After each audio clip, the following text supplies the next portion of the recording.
Magandang gabi, Pilipinas. Magandang gabi, Batangas. Isa uling magandang pagtatalakay sa inyo. Nako ay ito ay linggo ng palaspas. At sa mga Katoliko na nanonood at nakikinig ng ating webcast, abay, ito po yung culmination na linggo na kung saan ay ang Lenten season. Ano po? So, naway ang linggong ito ay magdulot po sa inyo ng ah, malalalim na pagninilay sa inyong pananampalataya o sa ating pananampalataya at sa mga hindi naman po Katoliko, kung ito ay holiday, ay makapagbigay din po sa inyo ng mahabang pahinga at pagninilay din sa mga plano natin sa buhay, sa mga gawain natin, at kung ano pa ang mga magaganda at masama na nagawa ay mapagsisihan o kaya mapagnilay-nilayan kung ano ba ang mga nagawa natin sa kapwa at sa ating pananampalataya. Kaya, nako, abay di simulan na natin ang ating kwentuhan. Kaya kayo po na nakikinig o nanunood dyan sa Facebook, so magandang gabi po. So far, din sa nakikita ko, meron pong tatlong nanonood. Yan. Uh, Simulan na po natin ang ating kwentuhan. Kayo po ay mag-comment lang dyan sa comment section kung kayo po ay may mga tanong, kung kayo po ay may mga paglilinaw na gustong gawin doon sa aking mga ikinukwento dito. Ayan ako, Boss Jemuel Dumalag. Magandang gabi, brother. At enjoy mo lang ang panonood. Bagamat ako ay one-man show dito, ako yung nagkukwento, ako din yung director. Ano? So maraming salamat, brother, at sa iyong panonood. At share mo lang, like and share mo lang yung ang ating show. Ito po ay live sa sa Facebook profile ko. Ganon din po sa YouTube channel ko. Ano po? Rodel Katahay din po ang pangalan nun. At sa Vim TV. Ano? Kung kayo po ay Hive user at familiar kayo sa Vim TV, vim.tv, live din po ako doon. Ano? So, simulan na po natin ang ating kwentuhan. At syempre, lagi po tayong nagsisimula doon sa pagtalakay na may kinalaman po doon sa, syempre, yung paborito natin. At kung may mga guest po tayo mamaya sa ating Google Meet call, ay di atin pong isasama sila sa show at makapagkwento din. Ano, simulan po muna natin doon sa laging paborito at pinakalaging tema ng webcast na ito, ang D-Buzz. Ano? Ayan. Dito po tayo. Ayan. Ayan, dito po tayo sa D-Buzz. Ayan. So far po, ang D-Buzz naman po sa mga nagtatanong ay ito po ay ang platform na kung saan ay tayo po ay nagpo-post ng content, tayo po ay parang X lang, kung familiar po kayo sa Instagram, kung familiar po kayo sa Twitter, kung familiar po kayo sa Facebook, ay halos ang moda ng paggalaw po ay halos ganun. Ano, magpo-post ka ng content, nariyang may text, may images, and there are times links of videos and even videos. Ano po? So, sa Divas po, ay talaga pong content-based. Ayan. At eto po, bisitahin natin itong aking home. Ano? Tingnan ko kung ano mga post ng aking mga kaibigan. So, narito po si Usagi Gallardo 015. Ayan, napakasipag po niya mag-post. Upvote na po natin siya. Ayan. Ang pag-upvote po kasi, yung parang pagbibigay ng like, ay simple lamang po. Ganyan lang po siya. Ayan. Kita nyo po, may nag-green. Tapos ito po, mababago po ang value niyan. Kasi meron pong monetary value po ang kada post. Base po sa mga likes o hearts na natatanggap nila. So, si Marokang 24. Ayan, Pilipina po yan. Most of my friends here in Divas. At sa Hive na din, sa pangkalahatan ay mga Pilipino naman. So, yan. Ako, niyog. Ito yung niyog na mababa pa lang, na marami na ang bunga. Yan.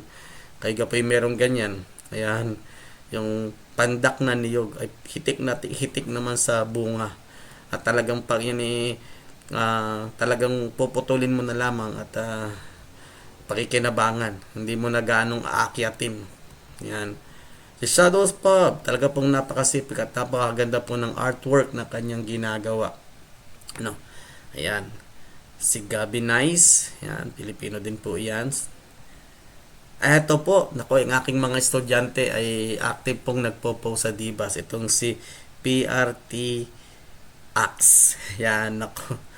Shout out to you. Pictorial for graduation. Kaya po sa mga estudyante ko sa grade 12, nako, saan po ay nagsimula na ang kanilang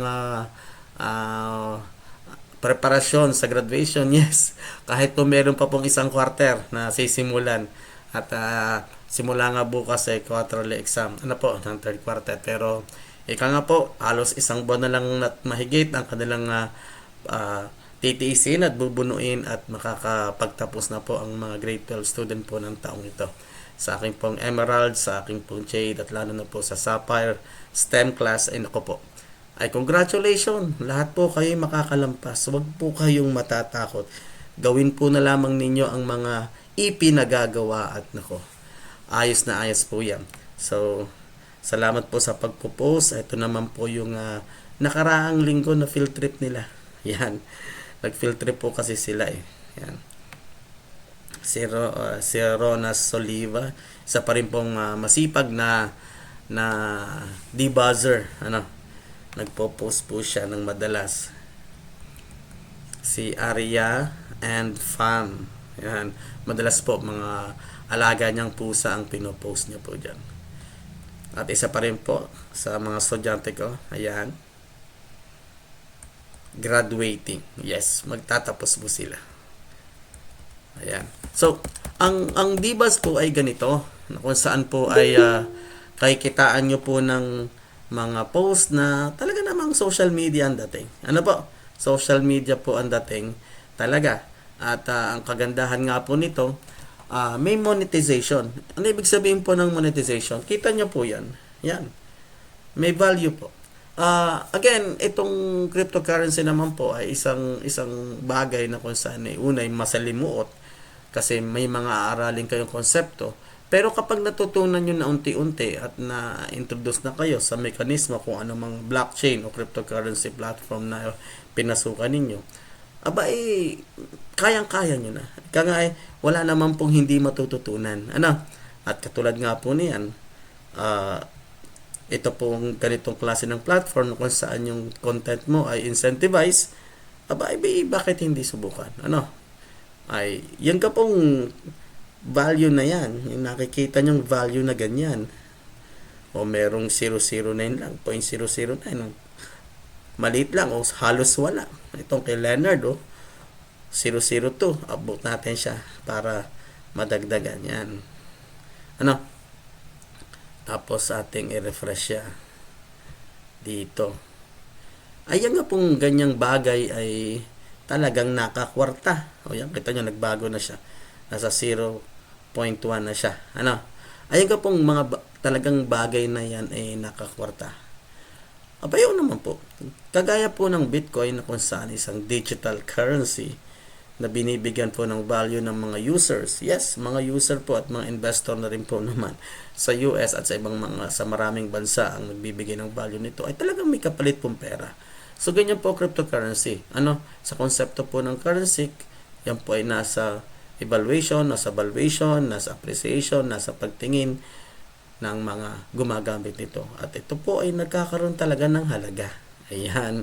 So, katulad ito, 9 minutes ago lang, wala pa siyang gaanong upvote. So, nakukuha po yan after 7 days. So, hype po kasi, para makuha nyo yung sinasabing payout ng post, 7 days ang hihintayin ninyo. 7 days yung hihintayin ninyo para bago nyo makuha. Ayan. So, pa? Eto, tingnan natin tong isa pa nating paboritong silipin, itong philnews.xyz.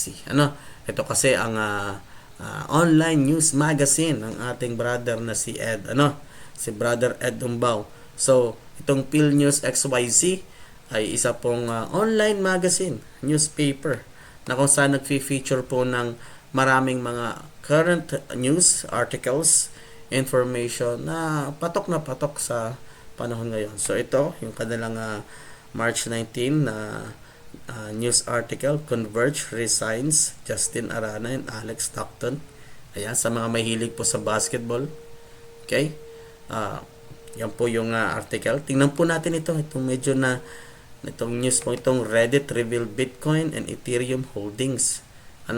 So sa mga kasi po nung ako ay nagsisimula din ng mag-explore sa social media, ay isa sa mga nakita itong Reddit na kung saan naman ay kadaming mga article doon, kadaming mga nakasulat na talagang yung sinasabing threads, yung post, tapos maraming mga sunod-sunod pang comment and sunod-sunod pang post sa bawat threads, ay napakarami at napakayaman na ng impormasyon sa Reddit. Parang read it talaga. Ay meron ditong article na kung saan reveals Bitcoin and Ethereum holdings in IPO filing. Mukha silang magi-initial public offering. Ating ang basahin. So, popular social media platform that claims to be the front page of the internet, Reddit revealed and disclosed on its IPO filing its crypto assets and investment in Bitcoin and Ethereum. They also disclosed that they have also invested in Polygon. According to Reddit, these virtual assets are acquired as a form of payment for selling certain virtual goods. So, mukhang papasok sila sa daigdig ng crypto ngayon. Ayan, narito si Miss Antoinette. Sasamahan po tayo ni Miss Antoinette maya-maya. Babatiin ko lamang siya. Sis Antoinette, kumusta? Ayan, baka hindi pa nasa-set ni Sis Antoinette ang kanyang microphone. Sis Antoinette, so diyan ka muna. Yan, Sis Antoinette. Yes, hello sir. Good evening. Good evening po sa inyong lahat. Magandang gabi. At dito na din si Brother Ed. Okay, tapusin ko lang yung aking mga intro and then babalikan ko kayong dalawa. Welcome sa ating pong kwentuhan sa ating WhatsApp Divas. Ayan. So ito po yung Reddit article. Yan. So kung kayo po ay magagawi sa philnews.xyz, abay magbasa-basa po kayo. Marami po kayong mga article na makikita na kapupulutan ninyo ng maraming mga impormasyon. Kasi ngayon po talaga sa panahon ngayon ay ang mga newspaper natin ay nasa internet na. At nga lagi naman po tayong may internet connection. Ayan. Ang sunod po naman ay itong presyo ng Hive. Ayan. Ito'y gusto kong laging ipakita sa inyo linggo-linggo at ma-monitor. So ito po yung presyo ng Hive against US Tether. So ayan po yung tinakbo. So sa totoo lamang ay talaga naman pong bumaba din. Halos lahat naman po ng cryptocurrency ay nagbabaan matapos dumating yung certain peak. Lalo na po sa pangunguna talaga ni Bitcoin. Tumaas po siya, tapos bigla pong bumaba. So, pero kita nyo naman, sa level na ito, sa 0.26 kailan ba to? September 11, 2023, ay tayo'y naririto. Sa petsang ito, sa Sunday, March 24, 2024, ay nasa 38. So kung dito nakabili ng Hive, ay dito ay lalong maganda na ang presyo. So ganyan naman po naman talaga yung takbuhan. Adjust lang ng kaunti natin ang time frame. Siguro hanap tayo ng weekly. Magulo yung weekly, masalimuot yung weekly. Hanap tayo ng medyo hanap tayo ng monthly time frame. Ayan ako, monthly. Ayan. 3-hour. Ayan, 3-hour time frame. Ayan. Tingnan naman natin po ang Bitcoin. So, sa Bitcoin naman po, leave the page. Ayan, kung nakikita ninyo, yan po yung Bitcoin natin. Oops. Naglakihan na. Refresh natin to ng konti ulit. Kasi bumagsak din nga po talaga ang presyo ni Bitcoin. kung narating na po natin yung peak, nangyari. Ayan. Yan, okay. Tapos ganito ulit natin. Yan. So, kung nakikita ninyo, meron tayong peak dito na nasa, yan. Kaso bumaba tayo. Bumaba tayo. Ano? Tingnan natin yung 7 days. O, ito ng 1 month. Ayan, yung 1 month time frame, umabot na siya ng high ng 73. Ano? Umabot na siya ng high ng 73. Tapos bumaba pa tayo ng, ayan, narito na tayo sa 64, 63. Ano? Ito na tayo sa line. Ito yung monthly time chart na. So, sa 3 months naman, kung titingnan naman natin, abay, tumaas naman. Mataas pa rin naman tayo kumpara sa level na to na nasa 39. That would be 3 months ago. So, ang konsepto po kasi ng cryptocurrency, kagaya din po ng kahit anong bentahan sa merkado, is kung bumili po kayo ng crypto sa mas murang halaga sa mga nakaraang panahon, buwan, linggo, kahit taon, sa current price, kung mataas na po ito, aba, hindi mabebenta nyo po na mas malaki ang profit. Ano? At pwede nga pong kung kayo ay sumasakay sa trend na paakyat, mas maganda kasi siguradong tataas ang presyo, pero kaiingat din po dahil katulad nga po niyan na dumating ang peak dito sa 73, 74 range, ay bigla din pong nagkabentahan. Dalawang red candle na po yan sa 3-month chart. Pero green po ulit tayo sa current chart na to. Sa current month na ito. So, ibig sabihin po, may pag-asa pa rin pong tumaas yan. Ano? At syempre po, yung ating pong hinihintay na Bitcoin halving ay paparating pa rin po. Ika nga, yan po yung isa pang stimulus na kung saan ay magiging dahilan para mas tumaas pa ang Bitcoin. Ano? At syempre, kapag tumaas ang Bitcoin, kasama pong tumataas ang ibang altcoins, kagaya po ng Hive. Ano? Ayan. Ayan po. So, yan po yung ating mga paboritong bisitahin, ang presyo ng Bitcoin, presyo ng Hive, ang philnews.xyz, at syempre yung ating DBAS na homepage na kung saan makakapag-post po kayo ng napakaraming mga bagay, ma-express nyo po inyong sarili, at nonetheless, kikita pa rin po kayo ng cryptocurrency. Na yan po nga, yung DBAS po ang pinaka-safe na paraan para makapasok at maka-earn sa crypto. Ano? Yan po. So, hello mga partner! Okay, kumusta kayo? Ed, Antoinette? Okay naman, sir. Magandang gabi sa inyo lahat dyan. Good evening, Sir Ed. Good evening, Sir Adel. At sa lahat ng mga tagapakinig natin dyan sa ating every Sunday na podcast, lalong-lalo na sa mga buzzers at saka sa mga hivers. Kumusta kayong lahat dyan? Mga sis, mga brad, sana ay maganda yung araw natin. Ayan. So, unahin na kita, Miss Antonetta. So, kumusta ba ang onboarding natin on your side? At kumusta yung mga pinasyalan mo? Sabi mo may pinasyalan ka. Ay, kumusta na ba anong update natin sa area of coverage mo?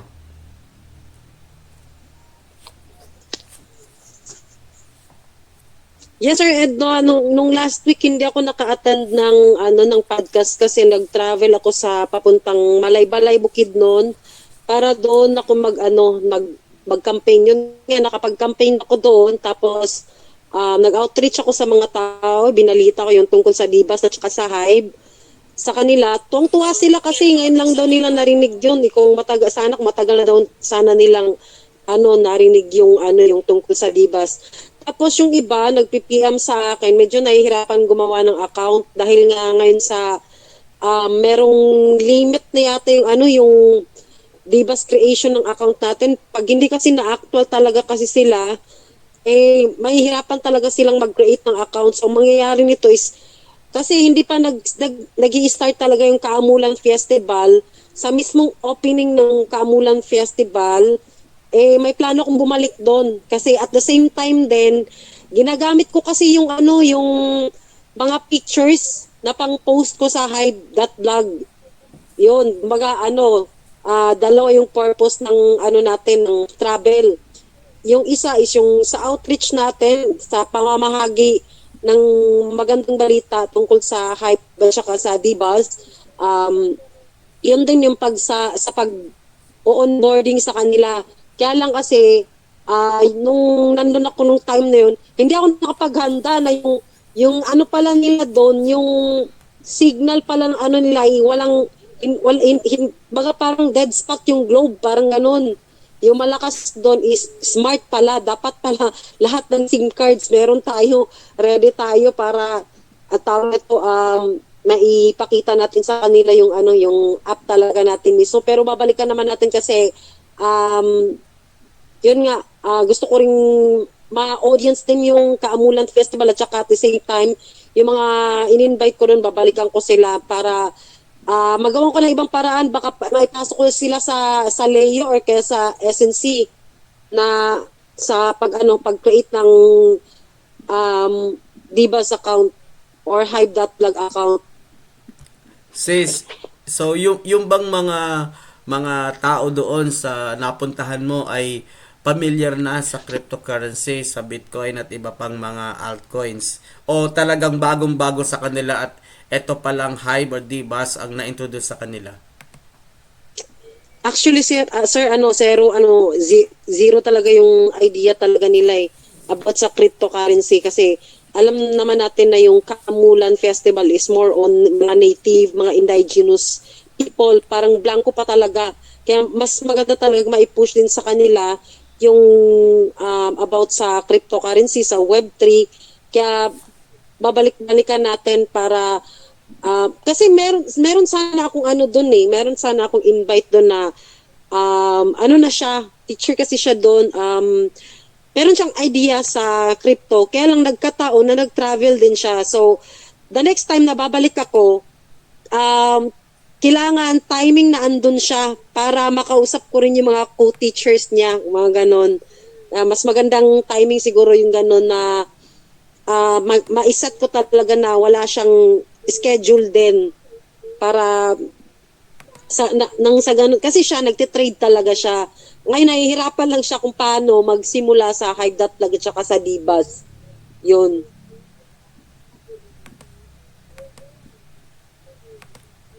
Ayun. Pasensya na sis, may mga ilang pinipindot pa ako. Pero, in-expect ba natin mga ilang katao tong may on board natin sa yan ako na nagpuputol-putol tayo kay ilan ba ang in-expect nating ma-onboard natin dito sa platform natin from that festival at dun sa community? Alam mo sir, kung hindi lang sana naging complicated ngayon ang create ng account sa Divas, marami-rami talaga Tsaka kasi may grupo pa ako dito sa Cagayan de Oro. Hindi ko pa sila muna matuloy-tuloy na mapuntahan kasi nga hindi ko pa alam kung kailan nang pwedeng onboarding ng Divas ngayon kasi nag-try kasi ako sa SNC tsaka sa Leo Finance, parang may conflict tinry ko na medyo masakit naman sa dibdib yung $5 kaya nga nag-explain ako dun sa GC na medyo mahirap nang pumasok sa platform ngayon kaya huwag niyo sasayangin yung account niyo, gamitin niyo pati yung resources na binabato sa inyo gamitin niyo sa pag-i-engage at saka sa pagpo-post kasi yun nga may mga ibang mga masisipag na nagrereklamo sa akin na hindi na daw sila makapag-post at hindi sila makapag-engage gustong-gusto nila yung lagi nag-i-engage kaya nga yun nag-PM ako sa iyo Sir Rodel, baka kung pwedeng masilip natin doon kung sino yung pwedeng kuhanan natin ng RC at ibato natin sa mga masisipag kasi meron talagang nakikiusap na gusto nila talagang magkaroon ng RC.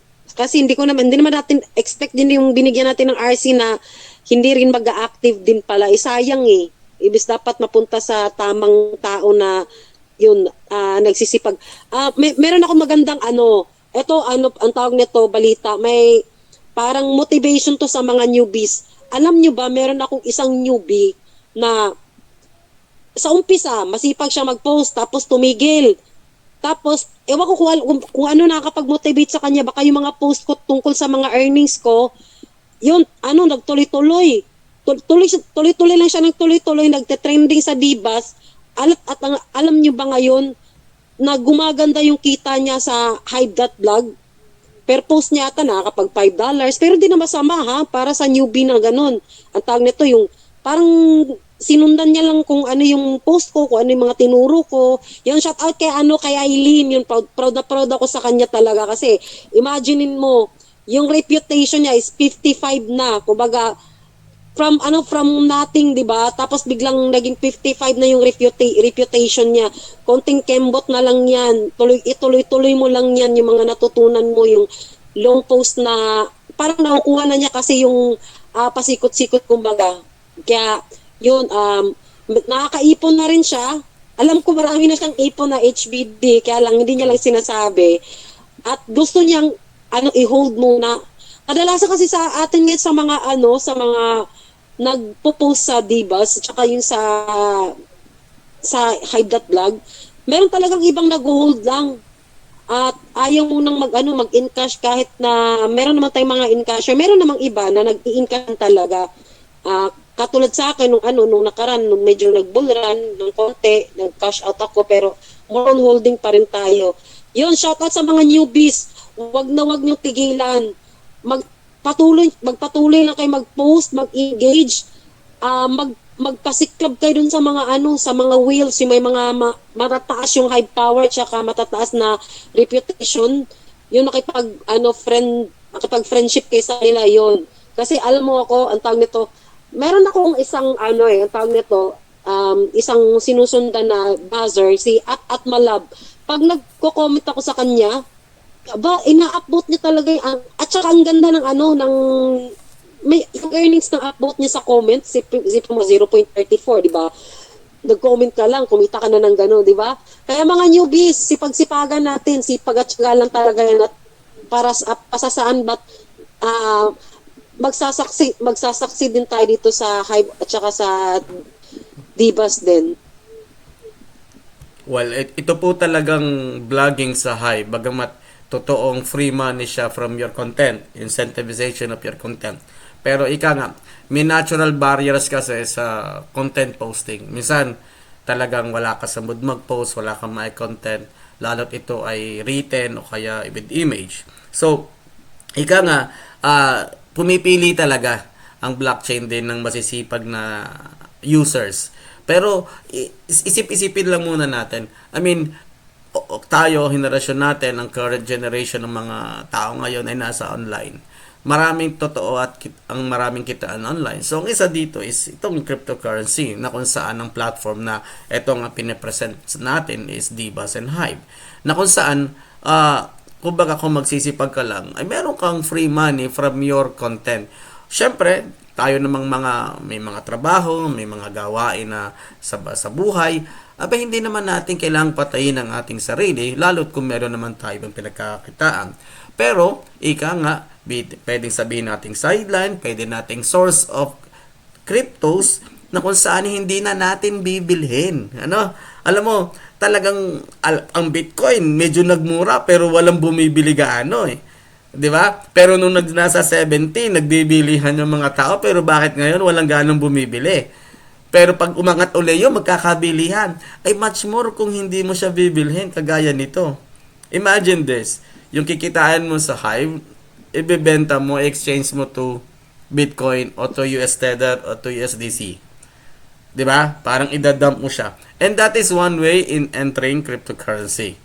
'Di ba? You're using Hive, 'di ba? Yung kikitain mong Hive tokens, idadump mo. Yeah, we will use the word dump to BTC. 'Di ba? At syempre, may kakakibat yung aral, may kakaibat yung mga procedure, etc. Medyo tedious yan sa mga walang oras. Pero, pag nagkaroon ka ng oras, pag nagkaroon ka ng konting self-reading and self-research at nagpaturo ka sa mga miyembro ng community na willing, kagaya namin na i-guide ka at ipaliwanag ang konsepto, nako, ay maisip mo na, yung palang mga pinost ko ay totoong may value. Ayun. So, Antoinette, ano pa?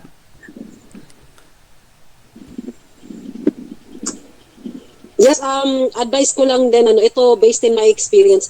Alam mo, nangyayari kasi sa akin, kahit saan ako pumunta, laging baon ko yung cellphone ko, picture lang ng picture. Parang yun ang ano natin eh, ang pinaka puhunan lang.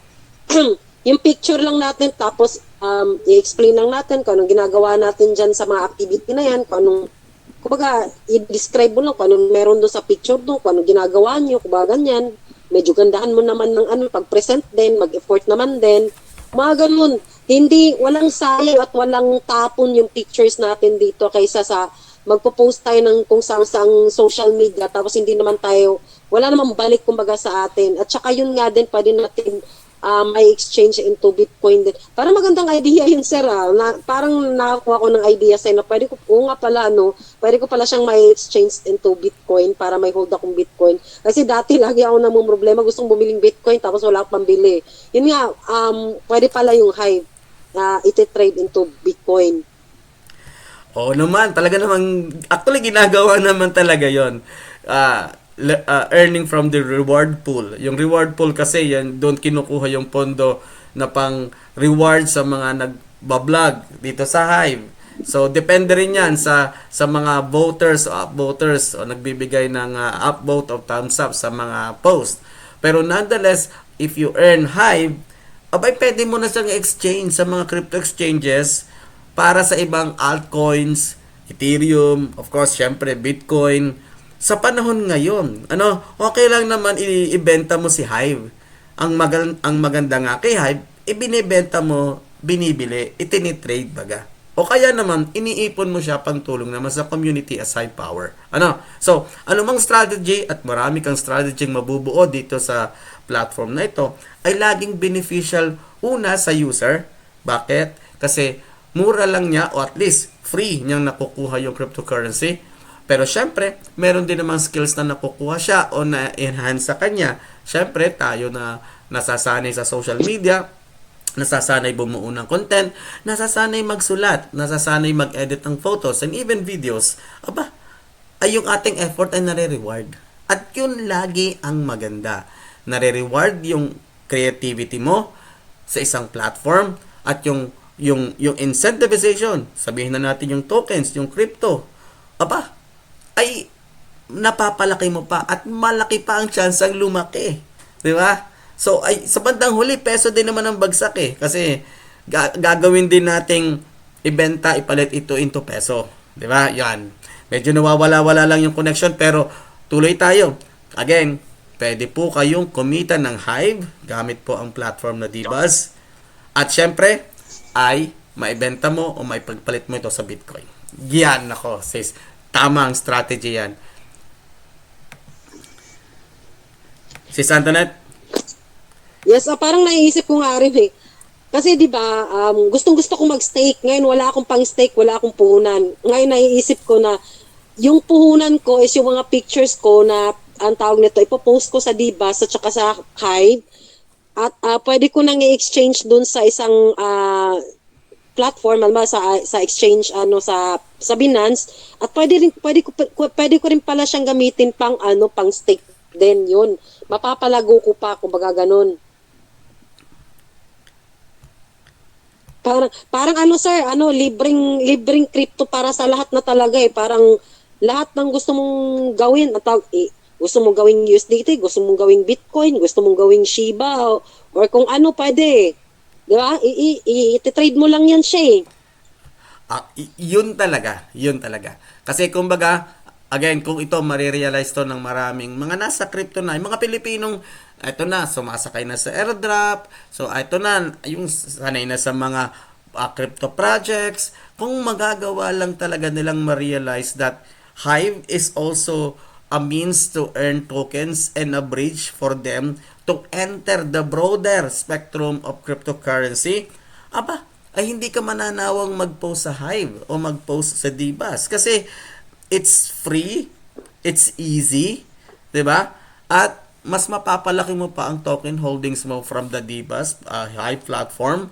At syempre, pag inilabas mo na siya, pwede mong ilagay sa peso, pwede mong ilagay pa at i-imbak, ibodega, sabi nga nila, ibodega as a different currency o cryptocurrency, and then wait for another cycle. Actually ngayon, bilisan tayo kasi baka ang bilangan dito, 1 year na lang. 1 year na lang ng konti kasi pag nag-halving, bibilang na lang daw ng konting mga buwan at maghihintay na tayo ng straight up and then yon pababa uli ng pababa. Ganun lang yung cycle sis ha. Kaya kumbaga, kung hindi hahataw tayo ngayon, kung hindi hahataw yung mga gustong pumasok sa cryptocurrency, aba, ay maiiwan sila, ay malamang pag umenter sila ay pababa na tayo. 'Di ba? Pero, alam mo naman sa cryptocurrency, learning is better than earning. Kailangan matuto ka muna. Kasi pag hindi ka natuto, ay mukhang lagi kang pababa. Sis. Ayan, sis. Yes, tama nga sir. Kaya aral lang, jur lang, tapos kailangan knowledge. Tsaka, andito naman kami mga, ang tawag nito, para sa mga newbies na nahihirapan. Andito naman kami nila Sir Rodel, nila Sir Ed, na para gabayan kayo, para turuan kayo, para kung paano mag-onboard, kung paano mag-umpisa. Madali lang kasi Dibas, kumbaga, pinaka-easing paraan sa Dibas talaga yung pinaka-unang-unang onboard talaga eh. Sana magkaroon na ng mabukas na ulit yung onboarding ng Dibas kasi nahirapan talaga ako sa onboarding talaga ngayon. Baka si Sir Ed baka makasagot yan mamaya yung tungkol sa onboarding kung paano kaya. Ayan, in terms of onboarding naman, sis Antoinette, nakapag-onboard ako ng ilang piraso last week gamit ang Ecency. I'm sure medyo mahirap tumiming sa Dibas kasi because of unavailable yung account creation tokens, nasagad talaga ng gusto, ay hindi na pwedeng mag-claim pa kasi hindi pa nakakabawi ang resource credit. Mahirap, hindi kaya ika nga, at kung merong ilan medyo tinitipid kaya mahirap tumiming.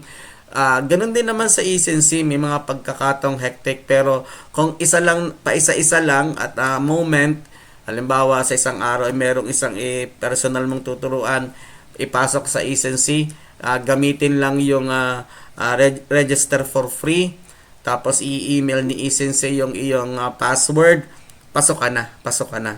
So medyo successful naman, depende nga lang sa phone. May mga phone kasi na trinay ako sa mga students, ay may sinasabing VPN. So may mga ilang settings siguro, internet settings o data settings sa mga phone na medyo nare-restrict yung app. Kaya nahihirapan connect kung ano-ano. At saka syempre baka mabagal na yung phone whatsoever. So in a way, nakakapag-register pa naman sa Ecency for the past 2 weeks o 3 weeks na din, paisa-isa kada linggo ay nakakapagpa-register ako. Kaso ay yung nga, siguro timingan lang talaga kasi hataw na kasi si Dibas for several months na nagdadala ng free accounts. Kaso syempre naubusan na din. Ay di yung iba naman kasi talaga pong expensive talaga ang Hive account. Hindi po siya libre kasi it's resources of the blockchain. That's why it costs 3 Hive and it costs a certain amount of RC to be created. Kaya kumbaga hindi po cheap. Pero kapag nakapasok na kayo at may case na, ay kailangang ingatan kasi your account is your wallet and what is inside your wallet is your money. You need to protect your keys and your account. Yon, sis Antoinette. Sir Rodel, may tanong lang ako.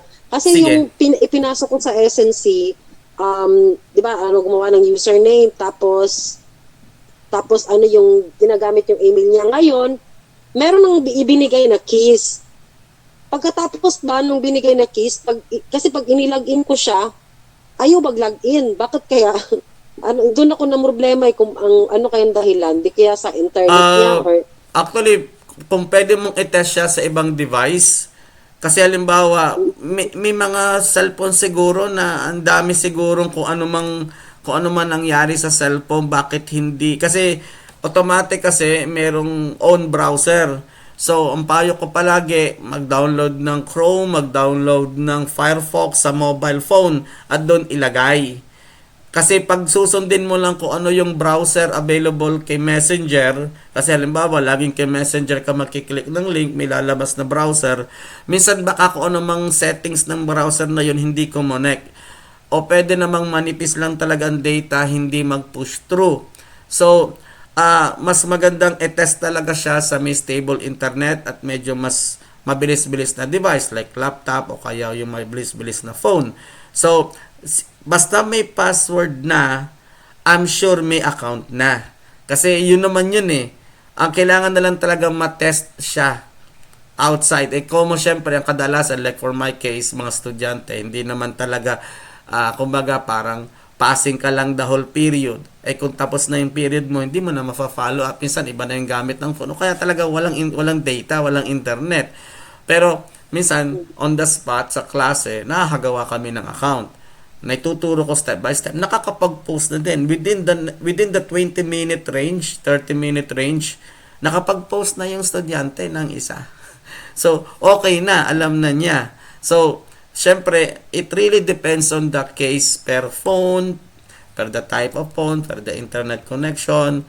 So, at kung talagang basta may na-issuehan na ng password, sure na account na yun. Siguro ang ibibigay ko SNC link na lang hindi na lang muna yung DBus link kasi hindi talaga gumagana yung DBus link muna eh. SNC link na lang muna siguro gagamitin ko na ibigay ko sa sa newbies para doon sila makapag-create ng account. Baka natsambahan lang siguro nung nakaraan na yung internet mahina tsaka yun nga sa cellphone din. Depende sa klase ng cellphone kung medyo mahina ba or baka kung internet niya mababa yung yung data niya, binili niyang data, kung mga ganun. Ayun, siya sa ating tatanungin na si Brother Ed with regards to that. So, diyan ka muna, Sis Antoinette. Tawagan natin si Brother Ed. Okay. Brother Ed Umbao, kumusta ba ang Davao City? Okay lang bro, okay lang. Medyo na-busy ng mga 2 linggo. Kasi nga may inaasikaso tayo. During the past 2 weeks, nung una, punta kami ng Baganga. Nasa eastern portion siya ng Mindanao. Yung pakay namin doon ay to secure yung meron kasing property na nabili doon yung isa sa business group natin na plano niya ay i-connect din to sa mga future NFT na mga bagay na related din sa Hive na meron talagang real world assets na i-connect. So, yun yung isa sa mga purpose namin doon. At nung after that, nagkaroon naman ng problema sa sa health. Kaya medyo ano din kami na medyo nagkaanuhan din dito sa office. Nagbago yung nag-restructuring kami kasi nga mayroong problema sa health si Sir Chris. At buti naman at medyo stable na ngayon. Okay na yung niya, medyo ina-advisean lang namin na wag munang masyadong mag-focus sa work or i-delegate yung ibang mga trabaho. Kasi nga kahit anong iyan ang katotohanan kahit anong gawin natin na pagsusumikap, pag ma-over na yung katawan mo, talagang babalik sa health mo. Kaya yun, kinausap muna namin at pinagpapahinga. Medyo lang na overwhelmed lang tayo sa mga challenges ng DBUS. Nung wala tayong funding, medyo hirap na hirap yung lahat ng mga devs, lahat kami dito na core sa DBUS, medyo hanap muna ng ibang pagkakitaan, hanap muna ng ibang avenue na matustusan lang yung DBUS. At ngayon naman nakita natin yung positive na result, kagaya ng almost every day meron talagang nag-claim ng account. At sabi nga ng mga matataas sa Hive, yung DBUS yung nangunguna ngayon sa pag-claim. Kaya medyo nahihirapan tayo magkuha ng mga new account sa Divas. Kasi pag tinitingnan mo yung wallet ng Divas na account, halos every hour or minsan 2 oras lang yung pagitan, merong nakiklaim na na new accounts. So positive siya at medyo challenging din sa part ng Divas kasi nauubos yung RC natin, nauubos yung creation account din natin. Yun lang at nagpapasalamat ako sa inyo, bro, at kay Antoinette sa patuloy pa rin na andyan pa rin yung weekly show natin kasi nga sa side namin dito sa Davao medyo challenging siya tsaka siya naghahanap kami ng mga pamamaraan at nagpe-prepare din para sa launch ng Rexart at yung iba pa mga project na na related din sa Divas, related sa Hive. At hindi lang naisip kasi namin na nung nakita natin yung problema sa pagdating sa funding, kailangan talaga merong ibang sources ng monetary or yung sources of income ng ibang mga projects na nagsusupport siya with each other. Hindi lang umaasa sa isang project. Kaya yun yung nakikita natin na solusyon. At yun nagbubuo kami ngayon ng mga panibagong strategies na hindi maapektuhan. Ayun. Yun lang Sir Rodel. Anong- Maraming salamat po. Yun lang muna ang update ko. Brother Ed, ay dun sa MetaMask integration, anong last na narinig mo dun sa MetaMask integration natin galing kay Divas?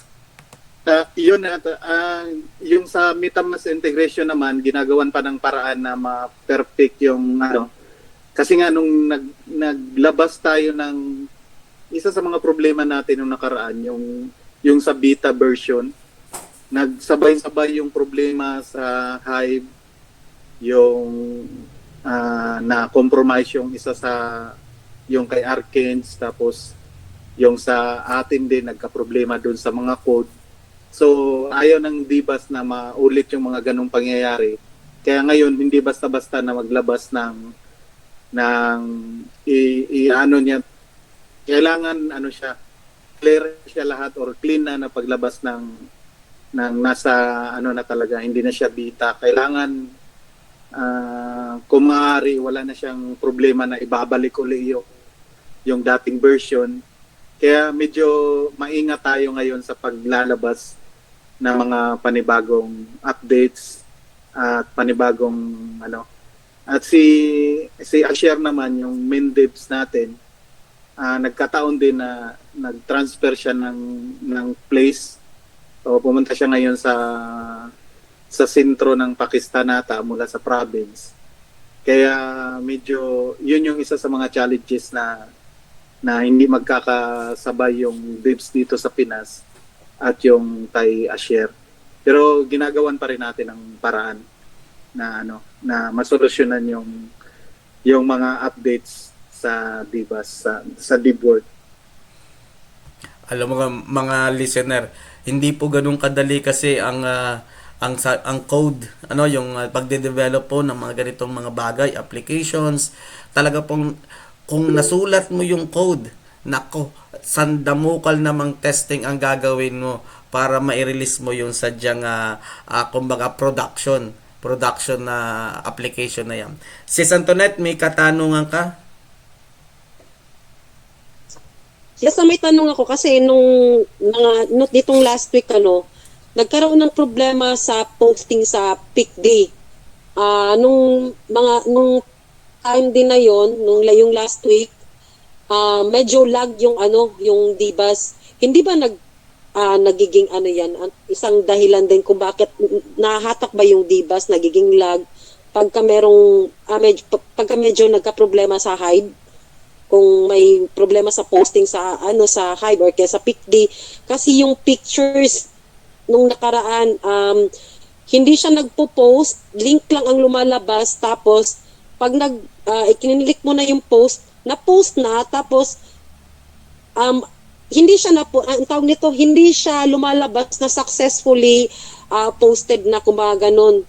Parang dalawa titingnan mo hide.lag at saka PicD. Kaya nangyayari, yung iba nagdo-double posting o kaya nagkaka-triple posting kasi kala nila hindi na ipopost yung post nila. Sa PicD yun. Ang problema naman noon sa Dibas noong nakaraan is pictures din at saka yung lag din. Hindi ba, hindi kaya nagiging isa rin yun sa dahilan nung nakaraan kung bakit naglalag din yung yung Dibas? Sis Antoinette, although hindi ako IT, napakaraming pwedeng tingnan kung ano ang cause ng ganong mga sintomas ba. Kasi pwede naman din talagang internet data yung problema. Kasi halimbawa, imaginein mo, nag-upload ka. Supposed to be dire-diretso yung communication mo back and forth from your device going to halimbawa nga, Dibas. Kaso, sa hina at nipis ng data mo, yung ilang mga detalye na pahuli ay hindi nakakarating kay Dibas at hindi niya siya nakakapagbato kasi manipis na din yung carrier data mo pabalik. Therefore, hindi magre-reflect sa application mo kung na-post na o hindi. 'Di ba? So parang communication 'yan Bato kang 10 kada segundo. Kaso, yung huling mga segundo na na-upload mo yung picture, nagiging 7, 5 na lang yung naibabato mo at ang bumabalik nagiging 3 na lang. So mabagal talaga para mabuo yung communications. So nangyayari, mukhang na-post na naman sa Hiblog kasi mabilis yung kanilang catch up doon. Pagdating sa mobile app mo, hindi. O kaya naman talagang lost on the data transmission na yon kasi nga hindi nakarating. Walang nakarating. Nakikita ko din yan doon sa post ng mga students ko, lalo na minsan sa Ecency, lagi siyang uploading sa Ecency So, may mga pagkakataong bakit sir uploading, tapos sinubmit o publish na nila, wala naman yung picture. Kasi pwedeng hindi nila hinintay, bago lumabas yung kompletong link ng image. Kasi uploading pa siya Ang bagal ng palitan ng komunikasyon ni Dibas at saka ng mobile phone mo kasi manipis yung internet. Ay syempre, nainip na kasi tayo naman yung mga modernong mga nagamit ang phone. Parang sanay lang sa Facebook, mabilis. Ay agad ipindot. Ay ngayon, wala yung picture. O pwede naman talaga, may mga pagkakataon ang may problema talaga, isa man sa mga parts o mga functioning moving parts doon sa server naman ni Dibas or yung connected APIs naman na ginagamit at sinasakyan ni Dibas. So, lahat po yun ay pwedeng contributory doon sa karanasan na hindi lumalabas yung image kasi ang isang na-resolve din ni Dibas is yung image storage na dati talaga may marami yung problema pero nare-resolve naman at saka yung mabagal naman kasi it depends pa rin naman sa minsan sa scalability at saka yung speed naman ng server ni Dibas at syempre yung data naman sa mobile phone o data connection ng user. So, kung alin man doon sis ay kumbaga unay patience, pangalawa, pwede naman tayong lumipat ng ibang applications. So halimbawa if there's mahirap talagang gumamit sa browser o kaya dun sa app kay Dibas, pwedeng gumamit tayo ng Ecency Sensitis Mobile. Ang problema naman kay Ecency sa mobile, mabagal din siyang mag-upload. Mabagal din siya minsan mag-upload. So, it takes patience and training dun sa para makapag-post. In a way, talagang kumbaga tsambahan din. Pag natsambahan mong wala, kasi ako may a few times may karanasan akong hindi talaga nalalagay din yung image, pero very few, pero nangyayari naman po talaga yan. Baka siguro nagkataon lang kasi ang gamit ko noon internet, tapos may mga iba din na nagka-experience na ng mga ganon. Sa long post naman yun, parang nagkasabay yung Dibas at saka pic din nung nakaraan. Pero so far wala naman na ngayon, baka siguro nga sa may inaayos minsan kasi baka nagkakaroon ng maintenance yung yung platform. Kaya nangyayari din talaga minsan yung ganun. Isa pa sis, although again, masasagot siguro ito ng mas malinaw yung mas nakakaintindi at eksperto, yung paggamit ng hotspot. Halimbawa, internet na yung isang device, ipapa-hotspot lang dun sa isa, para bang linya ng tubig yan. So tubo na dun sa kabila, maglalagay ka pa ng extension na tubo, ay hindi naman nadadagdagan yung pressure ng tubig. So ibig sabihin, tulo na dun sa kabila, nagdagdag ka pa ng butas o tubo, mahina po na talaga yung tulo ng tubig. Kasi hina-hotspot pa yung data dun sa isang device. So talaga nag-aagawan sa klase, sometimes nakakapagdala ang mga estudyante due to research, ay i-hotspot ay limang taong sakay dun sa hotspot. So talagang manipis yung data. Hindi talaga maaaring mag-share sila. Ay kung may nanonood pa ng konting video doon sa Facebook, ay di manipis na. Ganon. So, yung kung paano natin gamitin yung data sa ating mobile devices at syempre yung ating devices mismo, yung settings, kung mabilis na ba, luma na ba, yan yung mga bagay na kung saan ay kilala dapat natin. At kung talagang tayo ay user, at ito, halos trabaho na natin lagi ang social media, ay di siguro we need to invest more on our devices. At saka yung ating paggamit ay nagle-level up tayo sa paggamit ng ating mga devices. Sis Antoinette, ayun. Yes po, thank you sir. Thank you Sir Adel. Explain ko na lang din sa iba din na minsan nangyayari talaga yung mga ganong mga sitwasyon talaga. Hindi talaga maiiwasan yun. Siguro ang pinaka best strategy na lang, mahirap kasi yung sabay-sabay, yung parang halimbawa meron agad 10 kang tino-tutor kasi mag-aagawan yon.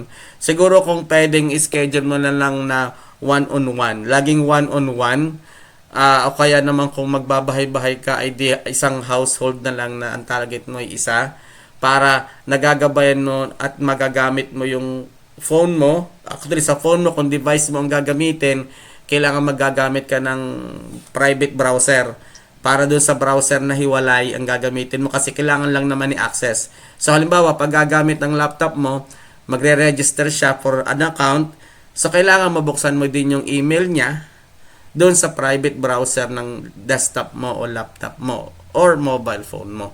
Pwede rin naman yon. So kailangan lang naman kasi maka-access. Ayan. Para makagawa ng account, lalo na kung ikaw yung merong maganda-gandang data. Ayan. Naku, medyo may konti na tayong warning na ang ating call ay marapit nang magtapos. Ayan. So, paano ba yung mga kasama? So, hihingan ko na kayo ng kaunting closing remarks, at alam ko maraming natutunan. At kung may katanungan pa po kayo, ilagay nyo po diyan sa comment section dyan sa baba sa Facebook. Magtanong po kayo, at kami po ni Brother Ed, ni Sis Antoinette ay natutuwang basahin inyong mga comment. Meron nga po dito nakalagay kay Fernan Saraga Umbaw. Ay, naku, ito na pala yung kapatid ni Brother Ed, si Fernan, at saka syempre si Jemuel Dumalag, lagi din po siyang nakaabang sa atin. Maraming salamat, Brother Jemuel at saka Brother Fernan, sa inyong panunood o pakikinig. Ayan. So, Brother Ed, your parting words at kung ano yung mga target natin this week. Yun, salamat po sa lahat ng mga loyal natin na tagapanood, at yung mga patuloy na nagsusumikap na mag-onboard ng mga Hive users sa DBUS. Malaking tulong yun sa DBUS mismo, na nakikita ng kabuuan ng Hive na isa tayo sa nagdadala ng mga maraming users. So ang gagawin na lang natin, ma-maintain yung ganong natin, ganon yung pagkakilala sa atin, at yung mga users din mismo, subukan natin na maging active sila sa DBUS. At yun, salamat sa mga ganitong ganitong mga usual na pagtitipon. Hindi man kukuntil man lang yung nanonood or nakikinig, pero ganun pa man, nakikita natin yung result. Nakikita natin sa wallet ng DBUS, sa PICD nakikita natin ang progress. At paalala lang din sa lahat, huwag masyadong pangalagaan din natin ang ating mga sarili. Huwag masyadong na lang yung buong time na lang natin nasa online or pagsusumikap na kumita. Kailangan meron din tayong balance. At maraming salamat po at alam natin na may patutunguhan yung pagsusumikap natin at pagiging active dito sa Divas. Maraming salamat. Magandang gabi po, Kuya Rodel. Yan, ako, maraming salamat, Ed. Sis Antoinette, ang ibig sabihin nun, health first. Sis Antoinette, your parting words. Yes, yun din, nararamdaman ko rin yun, minsan yung, natin, yung health natin, pero, yun, patuloy tayong lumalaban lang, pero pagka medyo hindi na kaya, pahinga muna, kumbaga ganun. At bukas naman, kumbaga, i-organize lahat yung oras, yung schedule ng kung ano mga gagawin mo, online, kasi, yun nga, more on online tayo lalo pat, nagsisikap tayo para sa Divas, tsaka para sa Hive.vlog. At, yun, sa lahat ng mga Divasers at saka Hive vloggers, kung meron kayong newbie na nahihirapan kayong mag-explain, ibato nyo sa akin, ako mag-i-explain. Akong magtuturo niyan, kumagano para hindi kayo mahirapan tsaka hindi magiging patapon yung supposed to be dapat sana ay invite na natin at gagamitin ko yung username nyo para sa referral link nyo. Alam mo, nakakatuwa rin yung yung minsan meron ako natatanggap sa referral link. Parang, kailan ba to? Parang ganun, yung ang tawag nito, yung meron nag-on-board na hindi mo alam, yung pala, yung kakabigay ko ng link ko, ganun. Ganun pala nangyayari. Yun nga, sa mga newbies natin dyan, huwag tayong tumigil, kumbaga, kasi, kumbaga kung minnow tayo, pasa saan ba't magiging dolphin tayo, baka malay mo, magkaroon tayo ng whale dito sa sa Divas din na yun makatulong sa atin na umangat ganon. Patuloy lang natin gawin yung passion natin, no? Importante kasi nag-i-enjoy tayo sa ginagawa natin, yung hindi tayo masyado nape-pressure. Tapos yung outreach ko pa rin ay tuloy-tuloy pa rin.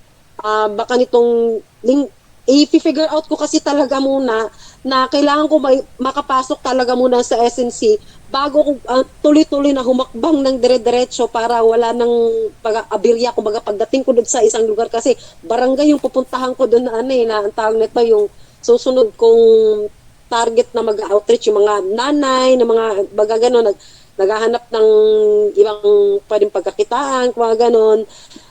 Kaya ipupush ko muna sa SNC tapos tuloy-tuloy na yung natin, onboarding natin kahit hindi tayo makapasok sa Divas. Meron namang ibang paraan. Yun, salamat Sir Rodel. Maraming salamat din sa inyo.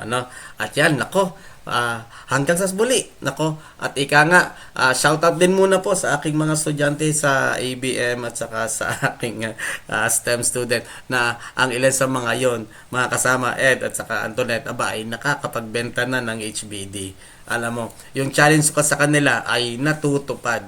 May mga ilan dong nakadalawang buy na for the past several weeks meron na. At may patunay na, may proof na may value yung ginagawa nila. Hindi ko lang talaga mabibiling lahat yung kanilang binibenta kasi wala naman din ako laging kwarta.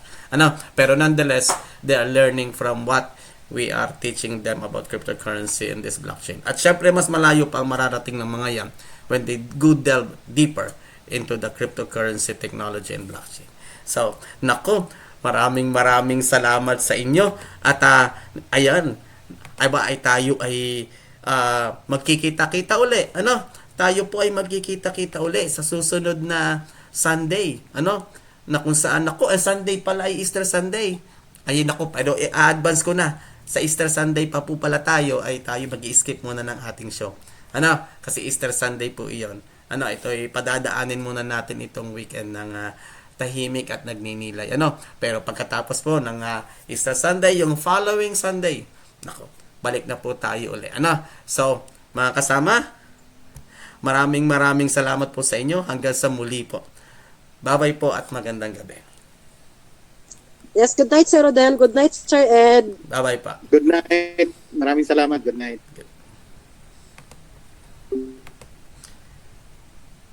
Ayan, so ibig sabihin po ay dyan po nagtatapos ang ating programa. At kagaya po ng nasabi ko, medyo mag-skip lang po tayo next Sunday, sa Easter Sunday. Padadaanin po natin ang Lenten season ng may pagninilay. Pero babalik po tayo the following Sunday para sa ating WhatsApp Divas. So muli po, ito po ang inyong lingkod. Ito po ang inyong lingkod, si Guru Vaj ng Hive Blockchain, na lagi pong nag-iimbita sa inyo na explore ang cryptocurrency. Kung may mga tanong po kayo, magtanong po kayo. Nasa era po tayo ng technology. Huwag po tayong paiiwan. At ika nga, kung may interest, i-pursue your interest. Lagi pong handang matuto. At lagi pong maging masaya sa inyong mga ginagawa. Maraming salamat po at magandang gabi po sa inyo.